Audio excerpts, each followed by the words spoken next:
Miliano Jonathans mengaku telah dihubungi oleh Shin Tae-yong. Miliano Jonathans yang selalu disebut menjadi naturalisasi timnas Indonesia saat ini, dia telah mengaku bahwa sudah menjalin komunikasi baik dengan pelatih timnas Indonesia Shin Tae-yong. Miliano Jonathans dapat masuk naturalisasi karena dia sendiri memiliki garis keturunan dari Depok, Jawa Barat. Miliano Jonathans sendiri tengah bertanding bersama Vitesse Arnhem di Eredivisie atau kasta kedua Liga Belanda.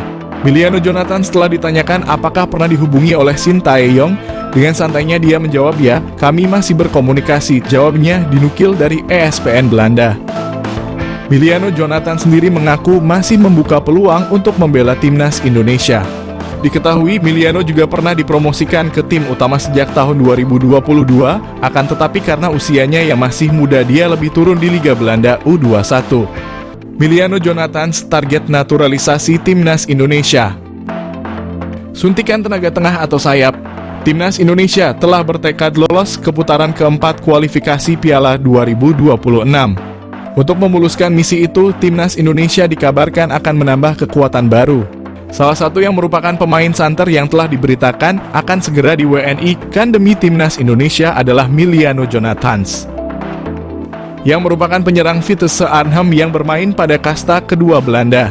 Gelandangan Miliano Jonathans yang berusia 20 tahun ini yang mempunyai darah keturunan Depok, Jawa Barat, telah mengakui sudah menjalinkan komunikasi baik dengan PSSI terkait rencana naturalisasinya. Apabila semuanya akan berjalan sesuai rencana, maka PSSI ini akan segera memproses naturalisasi Miliano Jonathans sama seperti saat mereka melakukan terhadap Eleanor Reijnders dan Mads Hilgers. Dengan kehadiran Miliano Jonathans ini tentunya akan berdampak kepada daya gedor timnas Indonesia. Pemain yang mempunyai tinggi badan 178 itu tak hanya mampu sebagai gelandangan bertahan, akan tetapi ia juga mampu menjadi gelandang serangan, namun juga diplot sebagai penyerang sayap. Miliano Jonathans juga pernah hadir dalam 10 pertandingan pada ajang Eredivisie dengan torehan 6 gol dan 2 assist. Pastinya torehan tersebut akan membuat Shin Tae-yong sangat berharap bahwa Miliano bisa secepatnya bergabung dengan JLZ dan kawan-kawan. PSSI diharapkan untuk tidak berlama-lama karena bisa saja Miliano akan berubah pikiran karena dia juga mempunyai kans memperkuat timnas Belanda U21. Dengan skema 4-3-3 yang telah diterapkan oleh Shin Tae-yong, Miliano sangat memungkinkan dalam mengisi sebuah posisi lini tengah bersama Tom Haye ataupun dengan Nathan Chuaon. Dan dia juga bisa dijadikan sebagai penyerang sayap kiri ataupun sayap kanan dalam upaya melancarkan aliran bola kepada dua tombak timnas Indonesia, Ragnar Orotmangoen dan Rafael Struijk. Alasan Mauro Zijlstra ingin bela timnas Indonesia. Pemain keturunan Indonesia di Belanda, Mauro Zijlstra menjelaskan alasan dibalik keinginannya untuk memperkuat timnas Indonesia daripada Belanda. Ia merasa terhormat dengan energi positif yang diterimanya dari para supporter melalui media sosial meskipun ia belum resmi menjadi warga negara Indonesia. Mauro Zijlstra memiliki garis keturunan dari neneknya yang pernah tinggal di Bandung dan ayahnya juga memiliki darah campuran Indonesia dan Belanda. Striker berusia 19 tahun itu juga merasa terkesan dengan atmosfer yang diciptakan oleh para supporter saat mendukung timnas Indonesia. Ia mengungkapkan bahwa bermain di Stadion Utama Gelora Bung Karno dengan puluhan ribu penonton yang menyaksikan terasa seperti mimpi yang menjadi kenyataan. Mauro Zijlstra memiliki postur tubuh yang ideal sebagai ujung tombak timnas Indonesia. Selain itu, Mauro juga menunjukkan ketajaman yang mengesankan saat bermain sebagai gelandang serang. Dalam 9 pertandingan, ia berhasil mencetak 12 gol dan menyumbang 5 assist, menegaskan kemampuannya untuk menjadi pengatur serangan yang efektif. Belakangan ini Mauro menjadi sorotan sebagai pemain keturunan yang akan dinaturalisasi untuk Indonesia dan ia berpeluang menjadi pilihan yang tepat untuk mengisi posisi striker yang memerlukan peningkatan kekuatan. Jika pengecekan dokumen yang dilakukan PSSI berjalan lancar, kedatangan Mauro Zijlstra ke Indonesia akan segera dilakukan. Nama baru tersebut akan dinaturalisasi untuk memperkuat timnas Indonesia. Mauro Zijlstra opsi pecahkan masalah timnas Indonesia. Timnas Indonesia kini memiliki alternatif baru untuk mengatasi masalah di lini depan. Mauro Zijlstra merupakan pemain diaspora Indonesia yang kini berlaga di Belanda bersama Volendam U21. Teranyar, Mauro Zijlstra mengaku tengah mengurus proses naturalisasi bersama PSSI. Meski belum diketahui kapan bisa rampung, dia mengisyaratkan siap membela timnas Indonesia. Dengan kualitas dan statistik yang menjanjikan, Mauro bisa membantu memecahkan dua masalah utama timnas Indonesia. Masalah finishing cetak gol. Mauro Zijlstra dengan postur tubuh yang ideal sangat layak diandalkan sebagai striker utama. Dengan postur jangkung, kemampuan dribble yang baik, tembakan akurat, dan keahlian mencari posisi, Mauro akan menjadi ancaman serius bagi pertahanan lawan. Masalah mental lini depan. Selain kemampuan teknis, Mauro juga memiliki mental yang kuat dan berani mengambil risiko. Keberanian ini terlihat dari keputusan kariernya seperti meninggalkan NEC Nijmegen untuk bergabung dengan Volendam demi peluang debut di tim senior. Saat ketinggalan, mentalitas lini depan terkadang diperlukan dan Mauro punya hal tersebut yang bisa membuat timnas Indonesia makin kuat. Mauro Zijlstra sosok yang bisa pecahkan masalah penyerang di timnas Indonesia.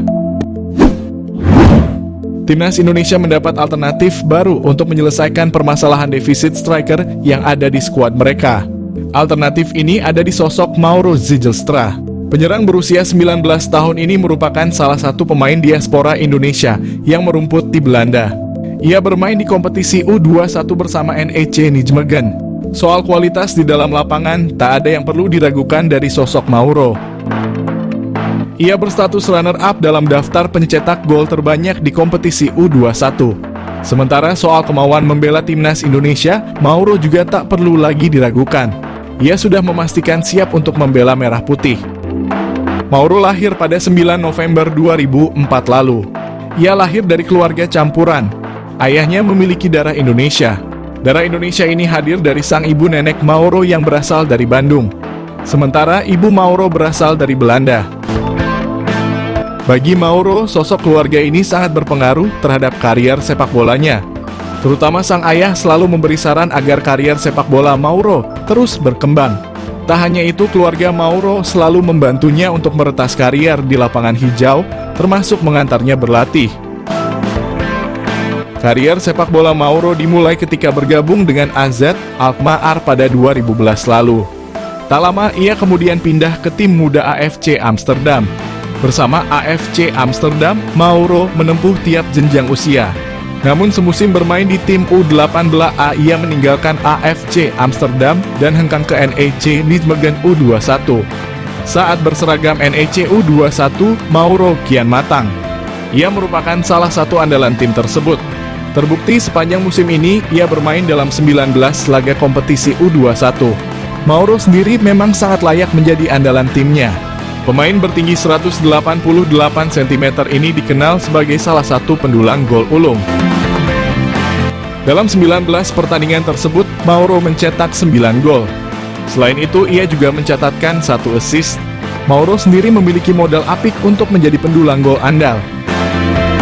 Selain memiliki postur menjulang yang membuatnya jagoan dalam berduel udara, ia juga memiliki kemampuan dribble yang bagus, tembakan akurat, dan kepiawaian dalam mencari posisi.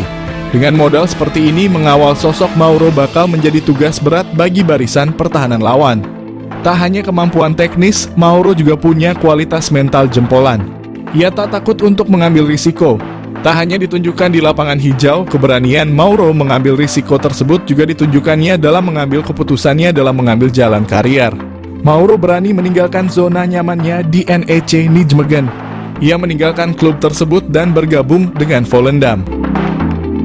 Semua ini dilakukannya agar mendapat kesempatan bisa melakoni debut di tim senior. Berbicara soal kesempatan, saat ini Mauro sedang menanti kesempatan memperkuat timnas Indonesia. Ia mengaku tak sabar untuk menjadi bagian dari skuad Garuda. Menurut Mauro, ia sudah sempat berkomunikasi dengan perwakilan PSSI yang menyebut bahwa ia merupakan salah satu bidikan untuk mengisi posisi penyerang skuad Garuda. Namun sejauh ini belum ada kabar lanjutan. Namun kondisi ini tak membuat Mauro patah arang. Ia berpikir positif dan berusaha untuk terus meningkatkan level permainannya. Pemain keturunan jago duel udara eligible naturalisasi, cocok jadi pendamping Tom Haye dan Jay Itzes. Mengupas kelebihan dan kekurangan Pascal Struijk, bek milik Leeds United yang namanya disebut Yusa Nugraha bisa didekati PSSI untuk membela timnas Indonesia. Pemain jago dalam duel udara dan eksekusi bola mati, eligible untuk dinaturalisasi timnas Indonesia. Yusa Nugraha mengupas pemain diaspora, belum lama ini membahas soal Pascal Struijk. Bek berusia 25 tahun itu punya kualitas mumpuni setara Mads Hilgers dan bisa bermain sebagai gelandang bertahan. Karena kemampuannya itu, jika PSSI bisa membuka komunikasi dengan pihak Pascal Struijk, maka ada kemungkinan ia mau membela timnas Indonesia. Komunikasi dengan baik harus dilakukan PSSI mengingat dirinya dikabarkan masih menunggu panggilan Belanda yang menjadi pilihan utamanya di level internasional. Jika Pascal Struijk bisa dinaturalisasi, menarik untuk mengupas kelebihan dan kekurangannya yang bisa menguntungkan ataupun merugikan timnas Indonesia. Salah satu kelebihan yang dimiliki Pascal Struijk adalah versatilitasnya, di mana ia bisa bermain sebagai bek tengah maupun gelandang bertahan. Dengan postur menjulang, yakni 190, Pascal Struijk terbilang andal dalam duel-duel udara. Kelebihan itu membuatnya menjadi pemain yang berbahaya saat situasi bola mati, terutama saat menyerang ke area lawan. Bahkan saat Pascal Struijk dimainkan sebagai gelandang bertahan, ia punya kelebihan dalam mengatur permainan dan mendistribusikan bola atau menjadi deep-lying playmaker. Keunggulan ini membuat Pascal Struijk bisa penyeimbang lini tengah timnas Indonesia, di mana ia bisa memfasilitasi Tom Haye untuk bermain agak ke depan dan fokus mengkreasikan peluang. Meski punya catatan apik sebagai gelandang bertahan dan dalam duel udara, Pascal Struijk ternyata memiliki kelemahan-kelemahan tertentu saat bertahan. Pascal Struijk terbilang pasif dalam melakukan aksi bertahan jika dibandingkan dengan bek-bek lainnya.